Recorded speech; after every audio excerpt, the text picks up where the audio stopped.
तो गाइस आपको मैं आज के दिन का स्पेशल चीज़ बताने वाला हूँ। आज हमारे एक दोस्त का बर्थडे है और हम नदी के बीच में केक कटिंग करने वाले हैं। हेलो गाइस, तो ये है बर्थडे गर्ल।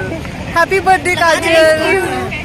तो आप देख सकते हैं कि सारे हमारे दोस्त लाइफ जैकेट पहन रहे हैं ताकि it's just a safety major.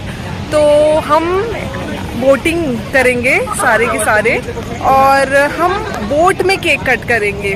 तो हमारे पास बर्थडे केक रेडी है और हम